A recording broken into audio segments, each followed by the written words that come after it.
你努力往上冲，冲的层数越高越好。看来被先去，可是有一整个骷髅军团，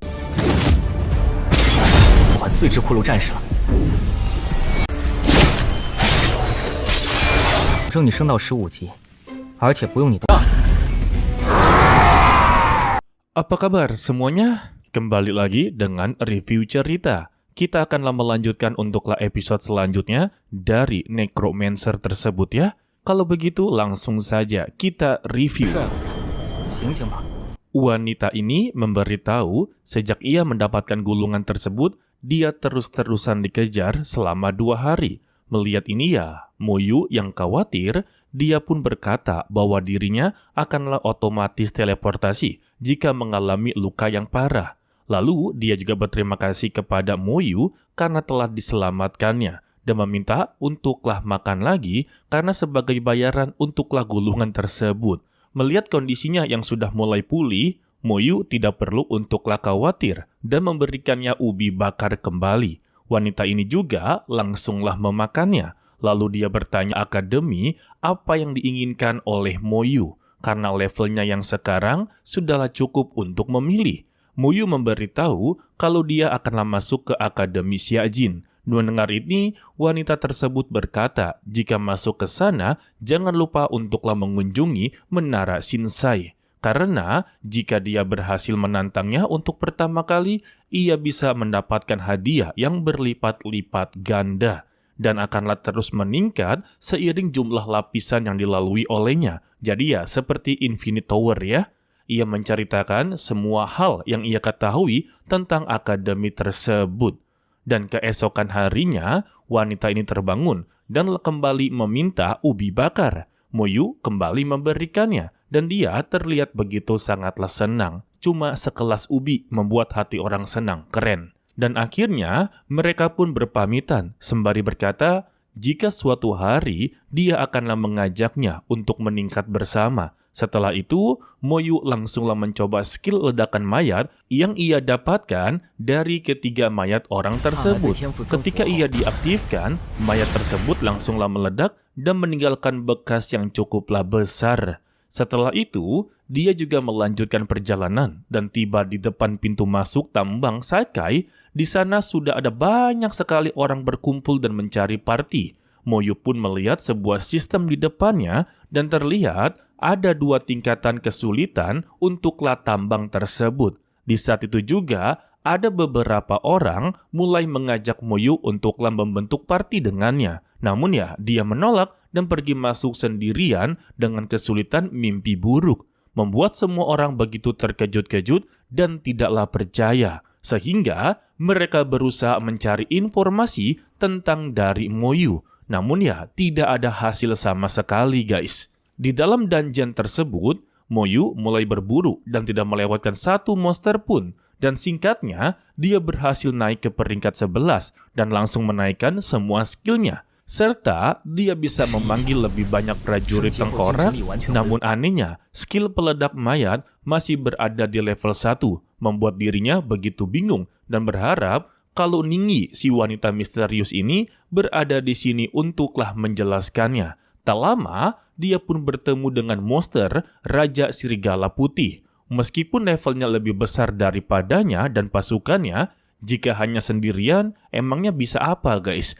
Moyu langsunglah menggerakkan prajuritnya dan menggunakan kemampuannya yang membuat si Raja Serigala Putih terluka parah. Namun, pertarungan belumlah berakhir. Sang serigala langsunglah meraung, membuat pasukan tengkoraknya terhempas dan dia mendapati kesempatan untuklah melarikan diri. Dan tampak di belakangnya ada sebuah pintu terbuka dengan menampakkan warna merah menyala. Melihat itu, dia pun terkejut dan menarik pasukan tengkorak untuklah berkumpul. Yang ternyata itu adalah serigala putih dengan jumlah yang banyak.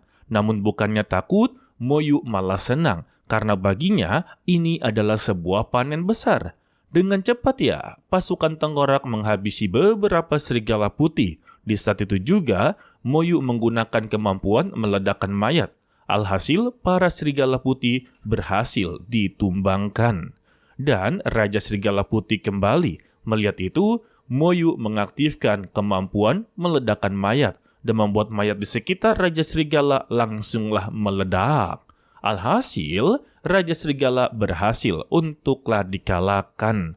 Setelah itu ya, dia pun mengambil barang yang didapat dan melanjutkan perjalanan agarlah dia bisa naik level dengan cepat dan menemui kakaknya. Singkatnya, Moyu pun tiba di tempat bos terakhir dan terlihatlah seorang orc raksasa sedanglah tertidur. Namun, tiba-tiba dia terbangun dan langsunglah menyerang. Untungnya, Moyu langsunglah mentransfer kerusakan yang diterima kepada 2 pasukan tengkoraknya. Namun ya, 2 pasukan tengkoraknya langsunglah hancur lebur. Hal ini membuat Moyu menyadari kalau kelemahannya sekarang adalah dirinya sendiri. Alhasil, dia pun mengurungkan niat untuklah berhadapan langsung dengan bos tersebut dan membiarkan pasukan tengkoraknya dululah yang menyerang. Karena menurutnya, atribut dari pasukan tengkorak cukuplah kuat, guys.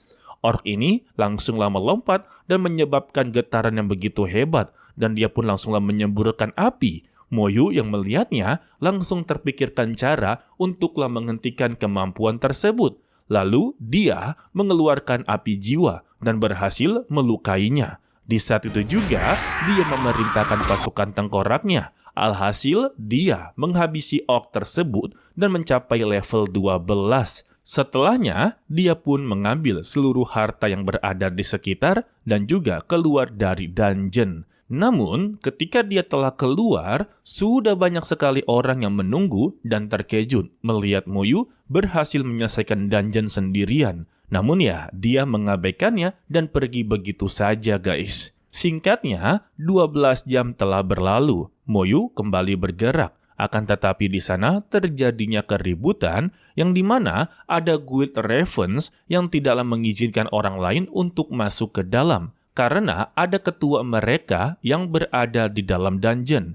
Karena keributan terus memanas, salah satu dari guild ravens melancarkan serangan, membuat salah satu orang langsunglah meninggal. Melihat itu, Moyu bertanya-tanya kepada hal ini, apa yang terjadi? Salah satu orang menjelaskan kalau di sana ada harta karun emas dari bos orc yang jarang muncul. Isi dari harta karun ini merupakan pedang Raja Goblin yang bisa meningkatkan semua atribut dan 1 level kemampuan. Mendengar ini ya, Moyu langsung tertarik dan dia menuju pintu masuk dungeon. Tetapi langkahnya terhentikan oleh anggota Ravens. Moyu terlihat tenang dan menyuruh mereka untuklah menyingkir.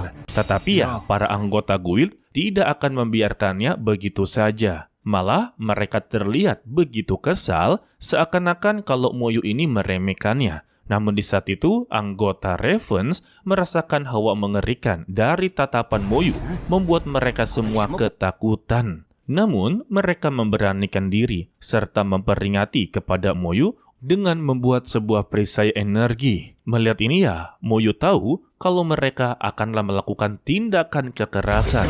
Seketika pasukan tengkorak langsunglah menyerang dan menghancurkan perisai mereka, guys. Sehingga terjadinya pertarungan.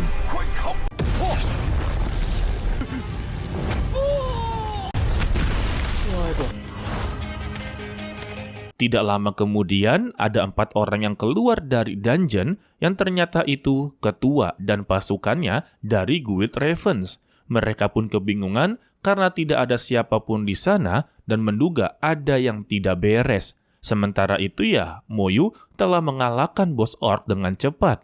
Namun ya, dia tidak mendapatkan harta karun tersebut, melainkan dia hanya mendapatkan buku ajaib dan ia hanya bisa masuk maksimal 5 kali. Bisa dikatakan, dia masih jauh untuklah mencapai level 16. Setelah itu, dia pun keluar dari dungeon dan sudah tidak ada siapapun.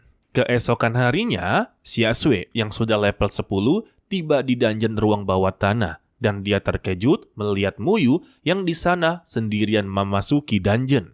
Di dalam sana ya, Moyu yang sudah siap untuklah menyerang. Akan tetapi, bos orc sudah terlihat depresi dan pasrah untuklah diserang olehnya. Ya, bayangkan guys, setiap hari ketemu orang yang sama pasti sangatlah begitu membosankan ya. Dan singkatnya, Moyu yang sedang beristirahat dihampiri oleh Xiasui dan menanyakan level dia sekarang ini. Dan dia terkejut kalau Moyu sudah level di 14. Dirinya tidaklah begitu percaya dan mempertanyakan bagaimana bisa dia secepat ini. Untuk Xiasui yang tidak mau kalah, dia langsunglah pergi dan mencari partian baru. Moyu yang melihat Xiasui bekerja keras, itu pun bertanya-tanya, kenapa dia bersikeras seperti ini? Mendengar pertanyaan tersebut dia langsunglah marah dan berkata kalau dia ini sudah lama tertekan dengan kehadiran dari Moyu. Dengan mengalahkannya, maka itu bisa membuat dia senang. Selain itu juga, dia inginlah masuk ke Akademi Xiajin. Mendengar ini Moyu menyarankan untuklah masuk dungeon tingkat mimpi buruk. Xiasui berpikir kalau Moyu ini sedanglah bercanda, karena untuk tingkat tersebut setidaknya di level 16 ke atas, sedangkan dirinya masihlah berada di level 12. Dia pun hanya bisa pasrah memasuki dungeon tingkat normal saja. Akan tetapi Moyu menyadari sesuatu, bagaimana bisa ia mengabaikan waktu tunggu dungeon tersebut. Xiasui yang menyadarinya sungguh begitu senang, karena ada juga yang tidak diketahui oleh Moyu. Lalu, dia memperlihatkan sebuah barang yang bernama amulet pendingin, yang dimana alat tersebut bisa mengurangi waktu tunggu. Moyu pun tertarik dengan barang tersebut. Dia pun memberikan penawaran kepadanya. Dia akan membantu naik ke level 15, maka barang tersebut akanlah menjadi miliknya. Siapa sangka, Xiasui langsunglah menyetujuinya guys. Karena ini win-win solusi. Setelah beristirahat, Moyu dan Xiasui langsung masuk ke dalam dungeon tingkat mimpi buruk. Di sana, Xiasui sangatlah terkejut mengetahui hal itu, ditambah dengan cara Moyu menghabisi para monster dan bos dengan begitu mudah. Dan saat ini Moyu telah mencapai level 15 yang membuat Xiasui sadar bahwa jarak antara mereka bagaikan langit dan bumi. Setelah itu, Moyu memberikan senjata berupa staff kepada Xiasui. Hal itu membuat Xiasui sungguh senang dan berterima kasih. Dan Moyu meminta maaf kepada bos tersebut dan meminta untuklah bertahan beberapa kali agarlah dia bisa mencapai level 16. Xiasui yang melihatnya pun merasa aneh, tetapi lucu juga gitu. Singkatnya, mereka pun selesai memasuki dungeon sebanyak 5 kali. Dan Xiasui begitu senang karena dia bisa mengikuti ujian. Lalu dia bertanya-tanya kepada Moyu dengan levelnya sekarang, apakah dia inginlah mengikuti kejuaraan provinsi. Karena dengan mengikuti kejuaraan provinsi, dia bisa mendapatkan lebih banyak poin. Namun yang lebih penting, dirinya bisa masuk ke Akademi Teologi Penciptaan, yang dimana hanya orang-orang dengan kemampuan hebat sajalah yang bisa masuk ke akademi tersebut. Contohnya seperti Su Qianxing. Dan Xiasui beranggapan bahwa Moyu dengan kekuatan seperti ini mungkin bisa masuk ke sana. Mendengar itu, Moyu berpikir tidak salah untuklah mencobanya guys. Di saat itu jugalah Xiasui melihat Gao Yang yang sedanglah mencari party sendirian guys. Dan kita akhiri untuklah di part kali ini. Mimin ucapkan terima kasih kepada kalian yang telah menonton sampai akhir. Dan jangan lupa tekan tombol like serta subscribe-nya ya. Dengan bantuan kalian, maka Mimin akan lebih semangat untuklah membuat konten alur cerita. Dan sampai jumpa di video berikutnya. Salam dari admin review cerita. Bye-bye.